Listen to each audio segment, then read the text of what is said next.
Assalamualaikum warahmatullahi wabarakatuh. Saya Azul Raihani Satifah Damani dari kelompok 6 dan teman saya Bunga Berliana Sarwi dari kelompok 6.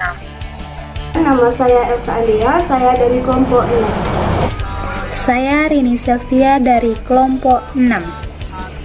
Saya Rosita Manalu dari kelompok 6.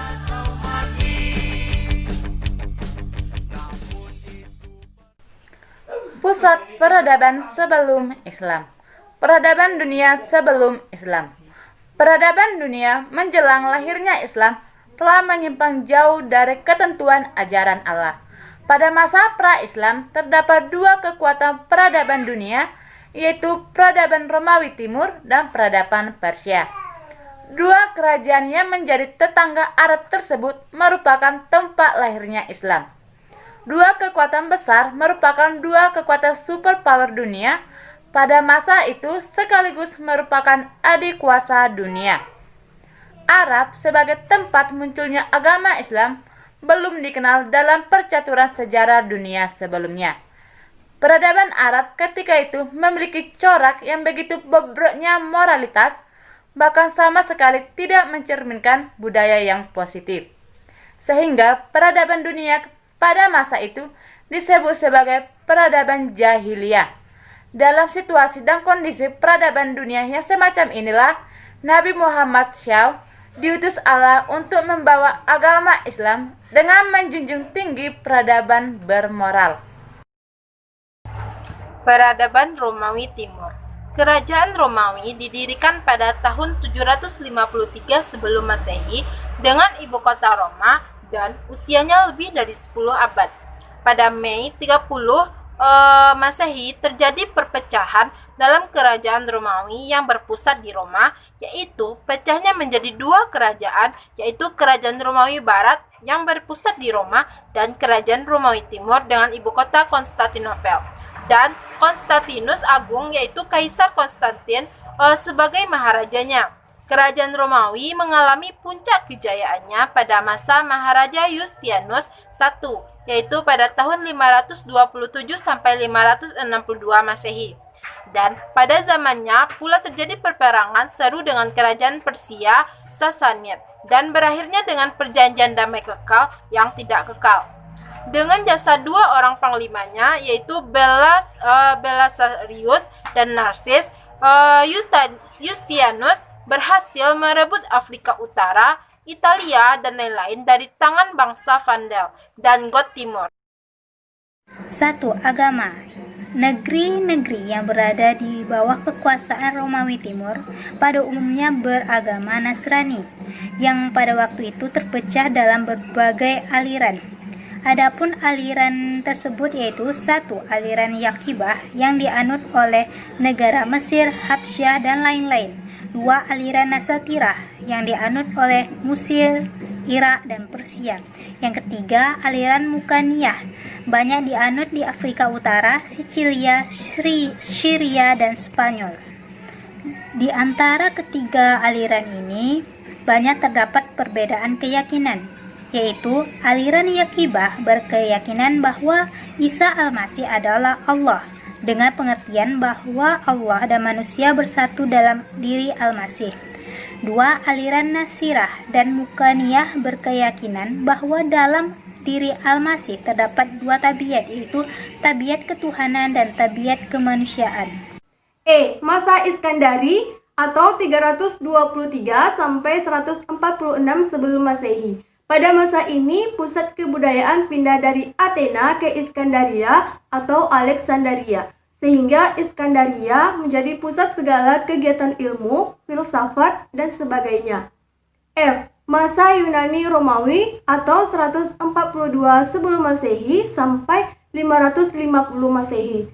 Pada masa ini, daerah wilayah Yunani telah jatuh ke dalam kekuasaan kerajaan Romawi. Dengan demikian, jatuhlah atau mundurlah kebudayaan Yunani. Akan tetapi, orang-orang Kristen memperbarui, mengubah, dan sebagainya. Dan daerah-daerah wilayah Yunani dimasukkan ke dalam wilayah Romawi Timur. Masa Bizantium. atau 550 sampai 1453 Masehi, yaitu zamannya kegemilangan pusat Romawi Timur atau Konstantinopel, di mana menjadi pusat kebudayaan dan peradaban Yunani. Dengan memperhatikan catatan ini, jelasnya bahwa kebudayaan Romawi adalah lanjutan dari kebudayaan Yunani. 3. Bahasa dan kesenian. Dalam wilayah Kerajaan Romawi Timur ada 3 bahasa yang berpengaruh, yaitu bahasa Latin, bahasa Greek, dan bahasa Suryani. Dalam bahasa-bahasa ini ditulis kitab-kitab, undang-undang, cerita-cerita, sajak-sajak, dan sebagainya. Kesenian dan kesusastraan Bizantium timbul kira-kira pada abad ke-5 dalam Kemaharajaan Romawi Timur. Kesenian ini berkembang terus di Rusia dan Balkan. Kesenian Romawi sangat maju pada Kaisar Yustianus I tahun 527 sampai 565 Masehi dan pengganti-penggantinya, dan meluas sampai ke Italia Utara. Patung-patung sangat banyak dibuat orang, demikian pula bangunan-bangunan gereja yang berkubah yang sangat terkenal, yaitu Gereja Hagia Sophia, dan banyak didirikan gereja-gereja yang berbentuk silang Yunani berkubah 5. Di samping itu terjadi kegiatan dalam bidang seni lukis, seni pahat, seni bahasa, seni suara, filsafat, dan semuanya berjiwa gereja. Peradaban Persia. Kerajaan Persia merupakan saingan dari Kerajaan Romawi Timur, di mana antara kedua kerajaan ini terus-menerus melakukan peperangan, karena kedua kerajaan ini ingin merebut daerah kekuasaan. Pada waktu Yustianus menjadi Maharaja Romawi Timur, Kerajaan Persia berada di bawah Maharaja Anusyarwan yang dikenal dari dinasti Sasanid atau Sasania, yang dimana pada masa itu terkenal sangat adil.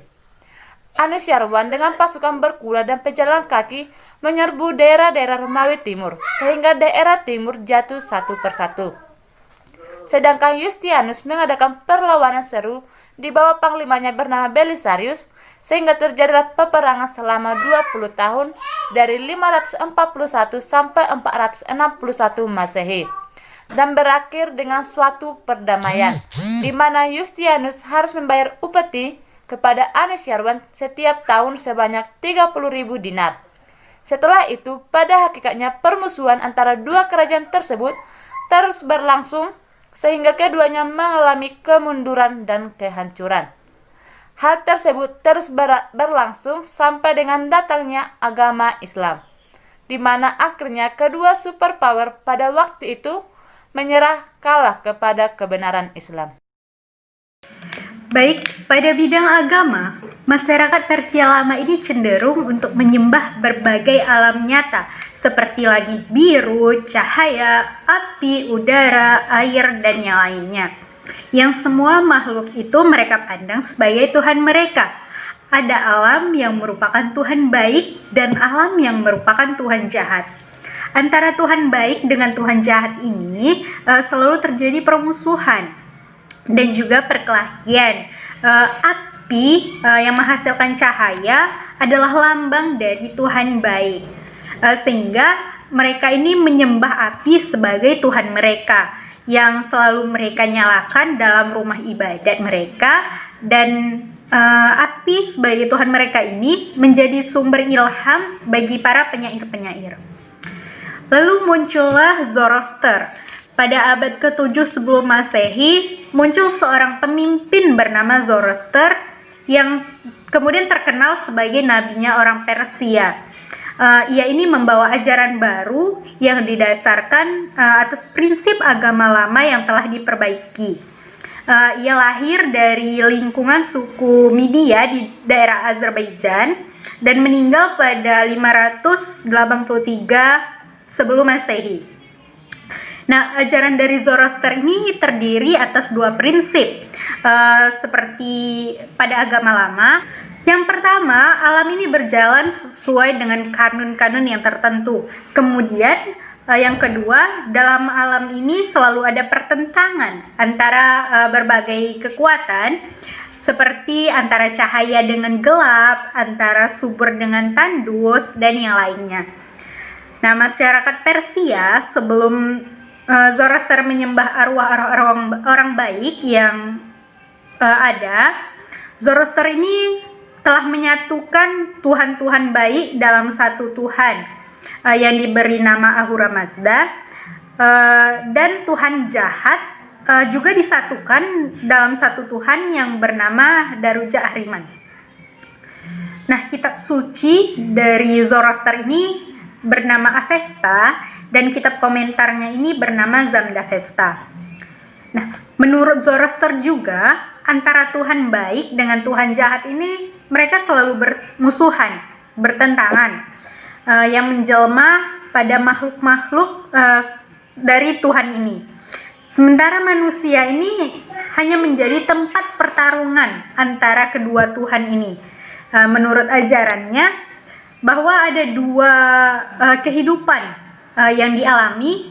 Yang pertama, hidup yang pertama ini di dunia, dan hidup yang kedua ini di akhirat. Kemudian juga muncul filsafat dari Zoroaster. Di antara pembahasan yang bersifat filsafat, adanya pembahasan mengenai nafs. Nah, menurut agama dari Zoroaster ini, bahwa nafs insan ini diciptakan oleh Tuhan. Nah, kemudian mencapai kehidupan abadi yang berbahagia apabila manusia ini sanggup untuk memerangi kejahatan di atas muka bumi ini. Tuhan ini memberikan mereka kebebasan untuk memilih antara baik dengan jahat. Dalam diri manusia terdapat berbagai macam kekuatan, seperti adanya daya rasa, daya hidup, daya akal, daya ruh, daya jaga, dan yang lainnya. Setelah Zoroaster, kemudian muncul lagi namanya Al-Manuiyah. Nah, di antara aliran agam yang termasuk di Persia ini, ada aliran Al-Manuiyah yang diciptakan oleh pemimpinnya yang bernama Manu atau Mani pada tahun 215 Masehi. Nah, mazhab dari Al-Manuiyah ini banyak berkembang di daerah-daerah Asia dan juga Eropa. Ajaran-ajarannya ini bercampur antara ajaran dari Zoroaster dan juga agama Nasrani. Setelah Al-Manuiyah, muncul lagi suatu ajaran bernama Mazhab. Di sekitar tahun 487 Masehi, lahir di Persia seorang ahli filsafat, yakni dari pengikut ajaran Al-Manuiyah ini. Ia bernama Mazhab. Ia ini membawa paham baru dalam agama dua Tuhan ini, Tuhan cahaya dan juga Tuhan gelap. Nah, yang membedakan ia dengan gurunya, yakni Mani tadi atau Manu, yakni dalam hal ajaran yang dibawa mazhab ini yang mirip dengan komunisme, yang ia mengatakan bahwa manusia ini dilahirkan sama, karena itu harus hidup sama pula, bersamaan, yang penting yaitu dengan hal-hal yang berkaitan dengan harta dan juga wanita. Menurut mazhab ini, pangkal perselisihan utama yakni perihal harta dan juga wanita. Oleh karenanya, terdapat harta dan wanita ini tidak boleh ada pemiliknya yang khas. Jadi keduanya ini milik bersama. Nah, menurut Ahmad Amin, yang seorang cendekiawan dari Mesir, ia mengatakan bahwa mazhakisme ini adalah komunisme tertua yang ada di dunia. Nah, dari pembahasan itu, pengaruh keyakinan atau agama terhadap kebudayaan besar sekali. Bahkan terkadang agama ini memberi corak khas bagi suatu kebudayaan. Demikian pula pengaruh agama yang tampak sangat jelas sekali dalam berbagai bidang kebudayaan yang ada di Persia. Selanjutnya yaitu bahasa. Pada waktu pemerintahan dinasti Sasanid, yang menjadi bahasa Persia resmi yaitu Pahlawi, dan juga menjadi bahasa kitab suci mereka, Avesta. karena waktu itu pengaruh kitab agama ini dalam memelihara dan memperkembangkan bahasa Pahlawi besar sekali. Sastra Persia dalam bahasa Pahlawi sedikit sekali yang masih tersisa, karena sastranya pada umumnya bersemangat agama yang berkeyakinan dua Tuhan. Karena itu Islam telah menggantikan bahasa dan huruf Pahlawi dengan bahasa dan huruf Arab. Yang masih tersisa dari bahasa dan huruf Pahlawi yaitu batu-batu tertulis, sejumlah peraturan dari kerajaan Sasanid mengenai perkawinan, perbudakan, dan lain-lain. Selanjutnya yaitu kesenian. Hasil seni Persia yang paling kuno yaitu keramik, patung-patung, berbagai perabot dari perunggu, dan lain-lain, kisaran 5000 sampai 1000 sebelum Masehi. Seni lukis dan arsitektur yaitu berkisar 550 sebelum Masehi sampai 1600 Masehi. Masa-masanya dapat dibagi sebagai berikut. Yang pertama, masa dinasti Achaemenid, yaitu sampai tahun 350 sebelum Masehi.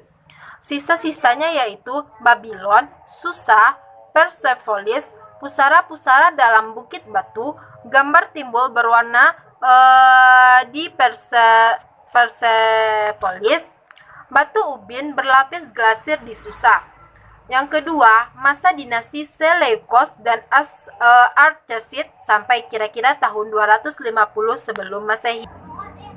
Di antara sisa-sisa peninggalannya yaitu runtuhan Assyria, tugu peringatan Antokus, istana-istana bergaya Iwan, dan lain-lain. Yang ketiga yaitu masa dinasti Sasanid sampai kira-kira tahun 650 Masehi. Di antara sisa-sisa peninggalannya yaitu istana bergaya Iwan, utama didirikan di Belairung berkubah, jembatan-jembatan dengan busur meruncing, gambar timbul pasa, bukit berbatu, barang-barang perak, anggur, beberapa tenunan dari sutra. Selanjutnya yakni peradaban Arab Jahiliyah. Jazirah Arab merupakan tempat lahirnya agama Islam dan kemudian menjadi pusat dari Islam. Nah, gimana sih keadaan dari Jazirah Arab ini sebelum adanya Islam? Nah, keadaan negeri Arabia. Negeri Arabia ini terletak di sebelah barat daya Asia dan merupakan semenanjung yang dikelilingi laut dari 3 jurusan, yakni dari Laut Merah, Laut Hindia, dan Teluk Persia. Negeri Arabia ini pada umumnya terdiri dari padang pasir atau Sahara, tetapi tidak semuanya itu tandus. Ada yang subur. Para ahli geografi purba ini membagi Jazirah Arab menjadi beberapa. Yang pertama, Arabia Petrix. Arabia Petrix ini merupakan daerah yang terletak di sebelah barat daya lembah Syria. Yang kedua, Arabia Deserta. Arabia Deserta ini merupakan daerah Syria itu sendiri. Yang ketiga, Arabia Felix, yaitu negeri Yaman yang terkenal dengan nama bumi hijaunya. Nah, ahli sejarah kemudian membagi penduduk Jazirah Arab ini menjadi beberapa. Yang pertama, Arab Baidah atau bangsa Arab yang telah punah. Arab Baidah ini merupakan orang Arab yang telah lenyap jejaknya dan tidak diketahui lagi, kecuali karena mereka ini tersebut dalam kitab-kitab suci seperti kaum-kaum Ad dan juga kaum Samud. Di antara kabilah mereka yang termasyhur yakni kaum Ad, Samud, Saman, Jadis, dan juga Jurham. Yang kedua, adanya Arab Bakiyah atau bangsa Arab yang masih lestari, dan mereka ini terbagi menjadi 2 kelompok. Kelompok pertama yakni Arab Aribah, yakni kelompok dari Kahtan dan tanah air mereka Yaman. Di antara kabilah mereka yang terkenal yakni Jurham dan Ya'rob. Nah, dari Ya'rob ini lahirlah suku Kahlan dan juga Himyar. Bangsa Arab yang kedua yakni Arab Musta'robah. Mereka ini sebagian besar dari penduduk Arabia, dari dusun sampai juga ke kotanya. Mereka yang mendiami bagian tengah Jazirah Arabia dan juga negeri Hijaz sampai ke lembah Syria. Mereka dinamakan Arab Mustarobah ini karena pada waktu itu Jurham dari suku Kahtaniyah ini mendiami Mekah. Mereka tinggal bersama Nabi Ibrahim alaihi salam serta ibunya, di mana kemudian Ibrahim dan juga putra-putranya ini mempelajari bahasa Arab. Dari merekalah kemudian timbul bermacam kaum dan juga suku-suku di Arab, termasuk kaum Quraisy yang muncul dan tumbuh dari induk suku Adnan.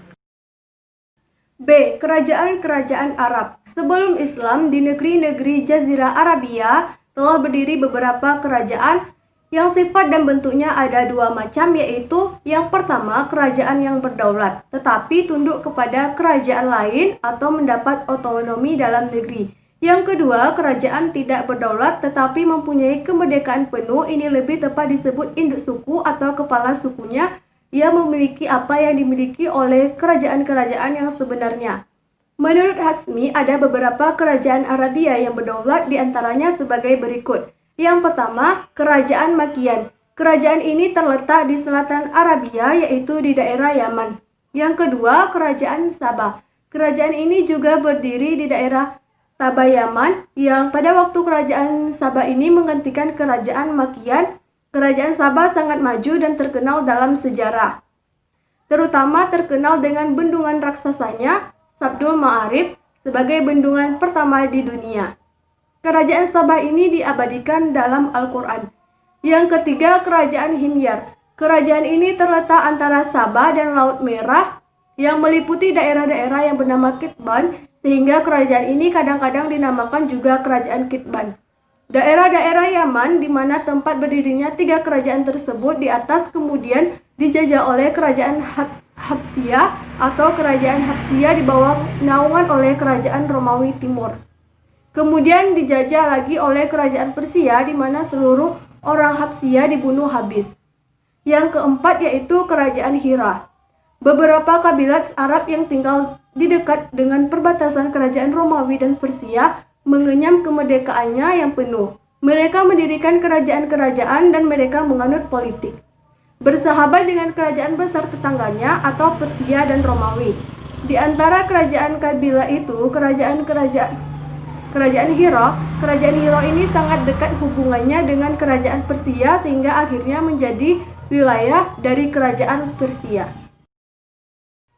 C. Kekuasaan kaum Quraisy. Pada abad ke-5 Masehi, kaum Quraisy merebut pimpinan Mekah dan Ka'bah dari Khuza'ah di bawah pimpinan kaum Quraisy.